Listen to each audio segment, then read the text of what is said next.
Good morning, সবাই কেমন আছো? আশা করি ভালো আছো, সুস্থ আছো। আমিও ভালো আছি, সুস্থ আছি। আর দেখো চলে এসেছি নতুন একটা ব্লগ নিয়ে। আর আজকে সকাল থেকেই দেখো বৃষ্টি, মানে রাত থেকেই বৃষ্টি হচ্ছিল, আর সকালেই উঠে দেখি বৃষ্টি হচ্ছে। তো আমি সকালে উঠেই প্রথমে চলে গেছি দেখো ফুল গাছে এর কাছে, যে ভাবছিলাম যে সকালবেলা একটু ফুলটাই তুলে নিই। সকাল সকাল তো ফুলগুলো বেশ তাজা তাজা আছে, তো সেই কারণে আমি আগে ফুলগুলো তুলে নিতে এসেছি। আর এত মানে বৃষ্টির জন্য গাছগুলো এত সুন্দর হয়েছে যে মানে সকালে উঠে ফুল না তুলে তুমি থাকতে পারবে না, ফুলগুলো দেখলেই তুলতে ইচ্ছা করবে। আর আমি দেখো ফুল টুল তুলে তারপরে চলে এসেছি বাসনগুলো ধুতে। আর আমাদের বেসিনটা তো বাইরের দিকে, তো বাসনগুলো ধুতে গেলে একটু বৃষ্টির সময় সমস্যাই হয়, তাই একটু বৃষ্টিতে হালকা বৃষ্টি পড়ছিল, তো তার মধ্যেই দাঁড়িয়ে দাঁড়িয়ে মেজে নিলাম।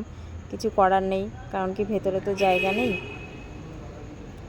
আর রাত্রেবেলা তো বাসন ধোয়ার সময় থাকে না, কারণ কি আমাদের খেতে খেতে রাত 10:30 11টা বেজে যায়, আর ওই সময়টায় কলে জল থাকে না। এটা হচ্ছে টাইম কলের জল, তো ওই সময়টায় জল থাকে না, তো সেই কারণে বাসনগুলো আমাকে রেখে দিতে হয়। আর সকালবেলা উঠে না অনেক তাড়াহুড়ো লেগে যায়, রান্না করব, বাসন ধোবো, নাকি ঘরের কাজ করব। আর 8:30টার মধ্যে আমাকে সব কাজ করে, রান্না বান্না করে, ঘরের বাসি কাজ করে, আবার চিকুসোনাকে তার মধ্যে খাইয়ে দিয়ে আমাকে আবার কাজে যেতে হয়। তো সকালবেলাটা একটু তাড়াহুড়োই লেগে যায়, চেষ্টা করি তাড়াতাড়ি করার, তো সেই কারণে একটু তাড়াহুড়োই করছি। আর সকালবেলা উঠেই জামা কাপড়গুলো না ধুলে, এখন দেখো বৃষ্টির সময়, আর আমাদের এমনিতেও বৃষ্টির সময় ছাড়াও আমাদের একটা অভ্যাস হয়ে গেছে সকালবেলা উঠেই জামা কাপড়গুলো আগে ধুয়ে নিই, নয়তো সব জামা কাপড় বালতির ভেতরে থাকে, মানে না ধুলে কেমন একটা মনে হয়। আর এখন তো আরও বৃষ্টির সময়, যে তাড়াতাড়ি জামা কাপড়গুলো ধুয়ে শুকা দিলে কী হবে, অন্তত হাওয়ায় একটু জলটা তো টেনে যাবে। তো সেই কারণে আরও সকালবেলা উঠে আগে জামা কাপড়টা ভিজিয়ে নিই, আর রান্নাটা, মানে এই দুটো কাজ মেন। আর আসলে কি বলো তো, তোমাদের দাদাভাই আমাকে অনেক হেল্প করে সকালবেলা, কারণ না হলে আমি একা একা সত্যি কথা এতটা কাজ করে রেখে তারপরে আবার কাজে যাওয়া একটা অসম্ভব ব্যাপার। তো তোমাদের দাদাভাই সকালে উঠেই ভাতটা বসিয়ে দেয়, সবজিগুলো আমাকে কেটে কুটে দেয়, তো সেই কারণে আমি একটু তাড়াতাড়ি করতে পারি। নয়তো সকালবেলাটা অনেক কাজ থাকে, জানো তো, যাদের ঘরে ছোট বাচ্চা থাকে তাদের অনেক কাজ থাকে সকালে ঘুম থেকে উঠেই। তো আমি সকালে আজকে চিকুসোনা এখনও ওঠেনি, ঘুমাচ্ছে, তো আমি সেই ফাঁকে তাড়াতাড়ি করে কাজগুলো করে নিচ্ছি। আর এদিকে দেখো মাছটা আমি রেখে দিয়েছি এক পাশে, মাছটাও ধোবো। তো আমি ব্রাশ করছিলাম, ব্রাশ করতে করতে বাকি কাজগুলো করে নিলাম। এবার মুখটাও ধুয়ে নিই। আর দেখো আমাদের গামলাটা, অনেকে ভাববে কি কী ব্যাপার, গামলাটার নিচে এরকম সাদা কেন। গামলাটার আসলে কি হয়েছে, চিকুসোনা পাথর ছিল, পাথর ফেলেছে, পাথর ফেলে না গামলাটাকে ফাটিয়ে দিয়েছে। তো গামলাটা এতই ভালো, মানে গামলাটা সব দিকে ভালো, শুধু নিচের থেকে একটুখানি ফেটে গেছে। তো তোমাদের দাদাভাই কী করেছে, টেপ এনে আর টেপ লাগিয়ে দিয়েছে। তো দেখছে না টেপ লাগানোর পরে আর জল পড়ছে না, তো কাজটা চলে যাচ্ছে।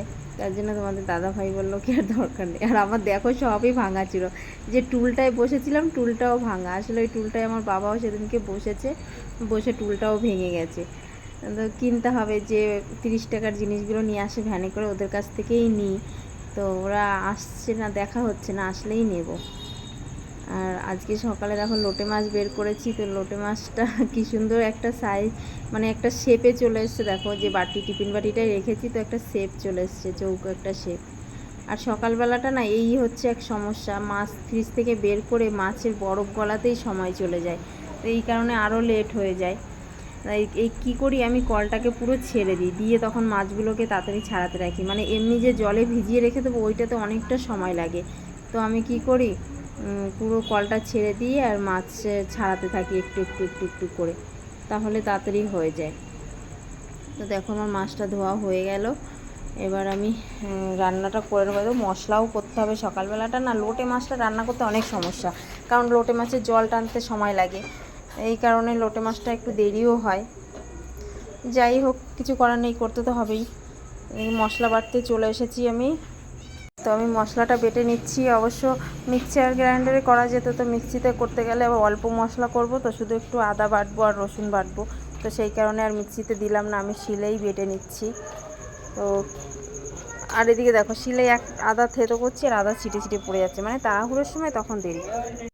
তো তো দেখো আমি তাড়াতাড়ি করে মশলাটা করে নিচ্ছি, কারণ কি মশলাটা না করা হলে আর তরকারিটা বসাতেও পারবো না, মাছের ঝোলটা। আর লোটে মাছটা আসলে কি বলো তো, একটুখানি মাখা মাখা শুকনো শুকনো হলে ওটাই ভালো লাগে। আর আমি ওটাই করি, একবারে মশলা কষিয়ে মাছটা ওর মধ্যে দিয়ে তারপরে একদম একটু কষা কষাই করে নিই।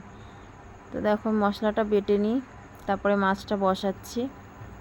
আর আসলে আমার শিলের ধারও নেই, শিলটা অনেক দিন হয়েছে খোটানো হয়েছে, তারপরে আর খোটানো হয়নি। আর বাড়িতে শিল খোটানোর লোক আসে, যখন আসে তখন আমার সঙ্গে দেখা হয় না, আবার আমি যখন থাকি না তখন ওরা থাকে, এই হয় আর কি। সময় মতো মানে পাওয়া যায় না কোনো জিনিস, যে কোনো কাজে তুমি যখন চাইবে দেখবে তখন তুমি পাবে না, এটাই হয় আমাদের সঙ্গে। তো দেখো আমি বেটে নিলাম আদা রসুন, তো আদাটা আর রসুনটা এমনি তাড়াতাড়ি বাটা হয়ে যায়, ওটাতে অতটা সমস্যা হয় না। কিন্তু এই শিলে লঙ্কাটা আর জিরেটা বাটতে গেলে তখন একটু কষ্ট হয়। আর আমি দেখো কড়াই চাপিয়ে দিয়েছি, আমার এক পাশে ভাত বসানো রয়েছে, ভাত হচ্ছে, ভাত প্রায় হয়ে গেছে, একটু বাকি আছে। আর এক সাইডে দেখো কড়াই চাপিয়ে দিয়েছি মাছের জন্য, তো আমি কড়াইতে তেল দিয়ে দিলাম। আসলে আমার ভিডিওটা করতে এতটা সমস্যা হয়, কারণ কি আমরা এমন একটা জায়গায় রান্না করি, আশেপাশে তো তেমন একটা স্ল্যাব ট্ল্যাব কিছু নেই যে যেখানে আমি ফোনটা ভালোভাবে রাখতে পারবো বা রেখে ভিডিও করতে পারবো। তো একটুখানি দূরে রেখেছি, ওই জন্য অতটা ভালো মানে হয়নি, তবুও চেষ্টা করছি, হয়তো আগামী দিনে এর থেকে একটু ভালো চেষ্টা করব করার। আর তোমাদের ভালোবাসা থাকলে, আশীর্বাদ থাকলে অবশ্যই পারবো। আর তোমরা আমার ভিডিওটা কে কোথা থেকে দেখছো যদি একটু কমেন্টে বলো তাহলে খুবই ভালো হয়। আর যারা নতুন আমার চ্যানেলে তাদেরকে ওয়েলকাম। আর প্লিজ তোমরা আমার চ্যানেলটা একটু সাবস্ক্রাইব করে দেবে। আর যদি আমার ভিডিও তোমাদের ভালো লাগে তাহলে লাইক কমেন্ট করতে কিন্তু ভুলো না।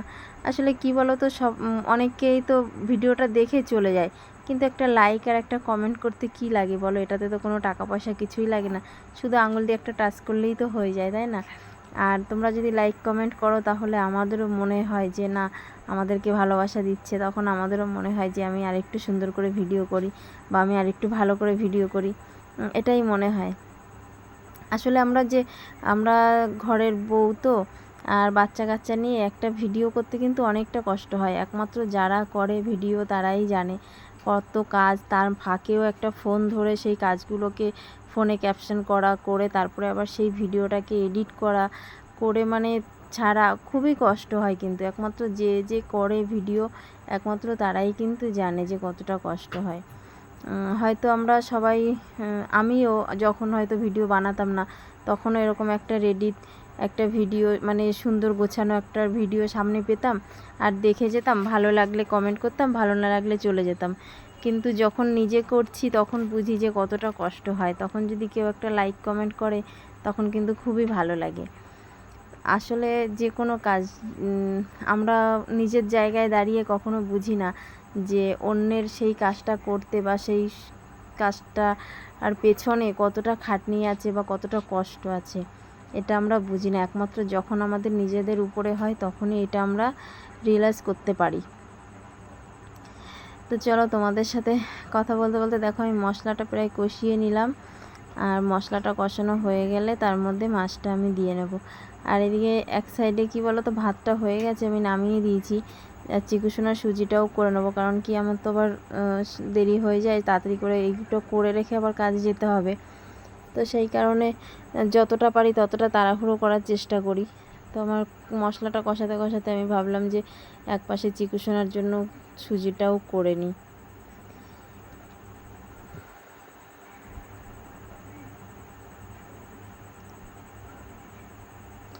নুন তো আমি দিয়েই যাচ্ছি, আমি সকালে যখন নুন দিচ্ছিলাম তখন একবার আমার মনে হচ্ছিল যে এতটা নুন দিচ্ছি হয়তো বেশি হয়ে যাবে, কিন্তু না, আমরা যখন খেয়েছি একদম নুনটা ঠিকই ছিল, একদম পারফেক্ট ছিল। আর আমার একটা অভ্যাস কি, মানে বেশি কাঁচা নুন তেমন একটা খাই না, আমার বাবাও খায় না, আমিও খাই না, একমাত্র তোমাদের দাদাভাই একটু খেতে বসে নুন খোঁজে, নুন খায়। আর নয়তো আমরা তরকারিতে যেটা হয় সেই নুনটাই খাই। এই দেখো সাইডে আমি সুজি বসিয়ে দিয়েছি চিকুসোনার, আর চিকুসোনা তো একটুখানি সুজি খায়, ওই জন্য ছোটো বাটিতে করেই একবারে বানিয়ে নিই, আবার মানে একটুখানি সুজির জন্য আবার বড় একটা কড়াইতে করব, তো সেই কারণে ছোট্ট বাটি যেগুলো চায়ের বাটি হয় না, ওর ভেতরে একটু সুজিটা হালকা করে ভেজে নিই, গ্যাস কমিয়ে ভেজে তার মধ্যে আর দুধ দিয়ে জল দিয়ে চিনি দিয়ে বানিয়ে দিই। আর চিকু সোনা আবার একটু মিষ্টি খেতে পছন্দ করে। অনেক বাচ্চারা আছে দেখেছি মিষ্টি দিলে খায় না, কিন্তু চিকু সোনা আবার মিষ্টি না হলে খেতে চায় না, ও আবার একটু মিষ্টিটা পছন্দ করে, তো সেই কারণে ওর জন্য আবার একটু মিষ্টি দিতে হয়। আর দেখো আমি লোটে মাছটা দিয়ে ভালো করে মশলা মাখিয়ে নিচ্ছি, মাখিয়ে তারপরে একদম আঁচ কমিয়ে আর ঢেকে ঢেকে করব মাছটা। লোটে মাছটা আসলে একদম যদি গোটা রাখতে চাও তাহলে এরকম মশলা কষিয়ে একদম পাতিয়ে ঢেকে রেখে দিলে আস্তে আস্তে পুরো জলটা টেনে যাবে, আর মাছগুলো কিন্তু ভাঙবেও না, গোটা থাকবে। আবার মাছটা অনেকে আছে পুরো ভেঙে আর কি ঝুরি ভাজা করে, একদম ঝুরি করে শুকনো শুকনো করে খায়, তো সেটা এক রকমের স্বাদ আর এটা এক রকমের স্বাদ।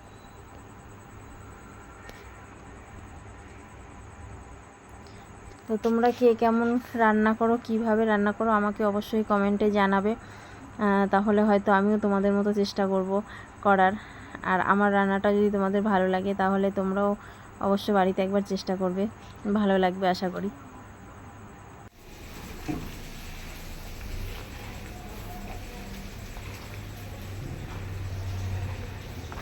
হয়ে গেছে ঝাড়ু দেওয়া? বন্ধুরা আমরা খেয়ে উঠেছি সবে, আর দেখো আজকে বাইরে অনেক বৃষ্টি, সারাদিন আজকে বৃষ্টি, একটুও রোদ নেই। জামা কাপড় ভিজিয়ে শুকা দিয়েছি কিন্তু কিছুই শুকায়নি, দেখো পুরো বৃষ্টি আর বৃষ্টি, কত মেঘ করেছে। দেখো জামা কাপড় সব শুকা দেওয়া রয়েছে ভেজা, ভেতরেই শুকা দেওয়া রয়েছে, কিচ্ছু শুকায়নি। আর চিকু সোনা বৃষ্টি দেখে ঘন ঘন হিসি করছে আর বিছানা টিছানা সব ভিজিয়ে দিচ্ছে চিকু সোনা।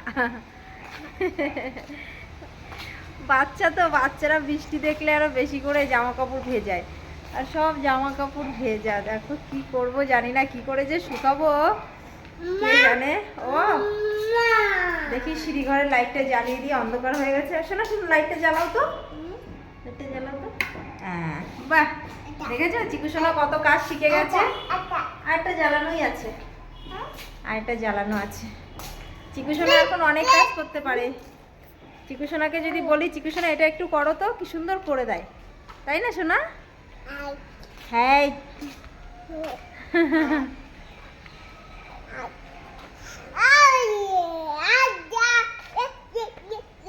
দেখো করছি কি, দেখো ওরকম করে ব্যথা পাবো তো আমি। আমার চিকু কই, আমার চিকু কই? ওলে বাবা, আর এই